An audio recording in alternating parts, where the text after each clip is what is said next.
میرے صاحبوں، میں آپ سے اتنی گزارش کرنی ہے کہ ضرور آپ ان کمپنیوں کے اندر جائیں اور اپنا عیش اڑائیں، لیکن اتنا ضرور سوچ لیں کہ یہودی گنڈوں سے تار تار عصمت بہنوں کو حشر کے دن کیا جواب دیں گے۔ ہمیں تو یہ درس دیا گیا تھا، من لم یجد صدقہ فلیلعن الیہود، تمہارے پاس اگر صدقہ دینے کے لیے کچھ نہ ہو، یہودیوں پر لعنت کر دیا کرو، اللہ صدقے کا ثواب عطا فرما دیا کرو۔ مغربی مصنوعات کا بائیکاٹ ہم نے کرنا ہے۔ یہ پچھلے دنوں کے اندر ہم نے جب بائیکاٹ کیا تھا تو $344 ملین کا نقصان صرف ایک ان کی کمپنی کو ہوا تھا، جس کو میک ڈونلڈز کہتے ہیں، اور دنیا پر ان کی 31,000 شاخوں میں سے 721 شاخیں چند دنوں کے اندر بند ہو گئی تھی۔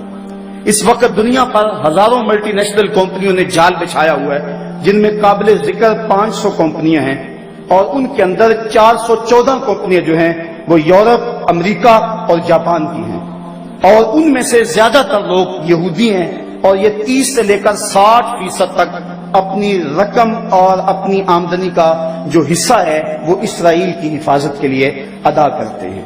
اس حوالے سے ہمیں بار بار سوچنا چاہیے۔ یہ میک ڈونلڈ جو ہے اس کا مالک امری فیران یہ کٹر یہودی ہے، اور یہودیوں کو جو لوگ سپورٹ کرتے ہیں ان پہ اس کا نام 3 نمبر پر ہے، اور ہم بڑے فخر سے ان کے ریسٹورنٹوں میں، ان کے ہوٹلوں میں داخل ہوتے ہیں، اور یہ اپنے لیے ہم نے اسٹیٹس سمبل بنایا ہوا ہے۔ میں یہاں سے جب گزرتا ہوں تو KFC کے اوپر ایک یہودی کی لگی ہوئی تصویر میرا کلیجہ چیرتی ہے۔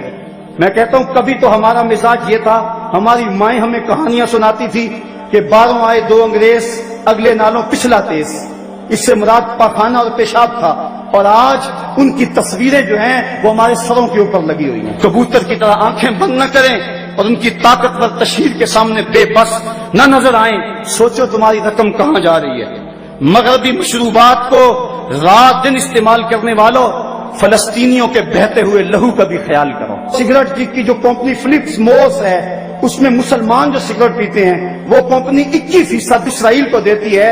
اس طرح ایک دن کے اندر ایک اندازے کے مطابق $96 لاکھ روزانہ ہم یہودیوں کے فنڈ میں جمع کرواتے ہیں۔ کبھی ہم نے سوچا ہم کیا کر رہے ہیں؟ کبھی ہم نے خیال کیا ہم کیا کر رہے ہیں؟ میک ڈونلڈز میں قدم رکھتے ہوئے مسلمانوں کی نوچی جانے والی بوٹیوں کو کبھی بھول نہ جانا۔ ہم عجیب لوگ ہیں، لا مکہ لا محمد کا مونوگرام رکھنے والے مشروبات کے بغیر ہماری انجوائمنٹ ہی ادھوری رہتی ہے۔ پے ایچ پینی ٹو سیف اسرائیل کا مخفف رکھنے والے مشروب کے بعد دل مانگے اور پر مجبور ہے۔ سوچیں ہم کیا کر رہے ہیں؟ کیا لکس، رکسونا اور لائف بوائے سے غسل نہ کریں تو صاف نہیں ہوں گے؟ سنسلک ہیڈ اینڈ شولڈر سے بال نہ دھوئیں تو کیا گنجے ہو جائیں گے؟ لپٹن اور گروتھ بانڈ کی چائے نہ پئیں تو زندہ نہ رہیں گے؟ فیئر اینڈ لولی اور پونڈز کریم استعمال نہ کریں تو کیا چہرے بگڑ جائیں گے؟ وڈ لینڈ اور ایکشن کے جوتے نہ پہنیں تو کیا چل نہ سکیں گے؟ بس تھوڑا سا سوچنے کی ضرورت ہے۔ لمبی سے لمبی مسافت کا آغاز ایک قدم پہ ہوتا ہے۔ ہم سمجھتے ہیں کہ ہمارے کرنے سے کیا ہوگا، لیکن ہم نے پچھلے سے پچھلے سال تھوڑی سی حرکت کی تو اس قدر ان کو ہوش آ گئے، اور پھر اس پر تلا یہ کہ وہ ان مصنوعات کے اندر جو لپسٹکیں ہیں اور مختلف مشروبات کے اندر خنزیر کی چربی ڈال رہے ہیں۔ اور ہم اگر کسی کو یہ بتاتے ہیں کہ فلاں شے میں فلاں شے پڑتی ہے، وہ کہتے ہیں جناب وہ ویسے بتا رہے ہیں، ویسے کسی نے پراپیگنڈا کیا ہے، ایسے کب ہو سکتا ہے؟ ایسا تو ممکن نہیں ہے۔ اگر کوئی پراپیگنڈا کر لے کہ یہ چوزوں کو بلڈ فلو ہے تو آپ لوگ ساری پولٹری کی صنعت کو تباہ کر دیتے، اور کوئی بندہ مرغی کھانے کو تیار نہیں ہوتا۔ ہماری جان نہ چلی جائے، ہمیں اپنی جان کی بڑی فکر تو ہے لیکن ایمان کی کوئی فکر نہیں ہے۔ اس وقت اب ہم بتائیں کہ میاں فلاں چیز میں فلاں شے پڑتی ہے، فلاں میں سور کے میدے کی چربی آتی ہے، فلاں چیز میں یہ ڈالا جاتا ہے، وہ کہتے ہیں یہ فرضی باتیں کر رہے ہیں۔ صاحبو ہم غور کریں، بار بار غور کریں، اور اس حوالے کے ساتھ ہمیں محنت کرنی چاہیے۔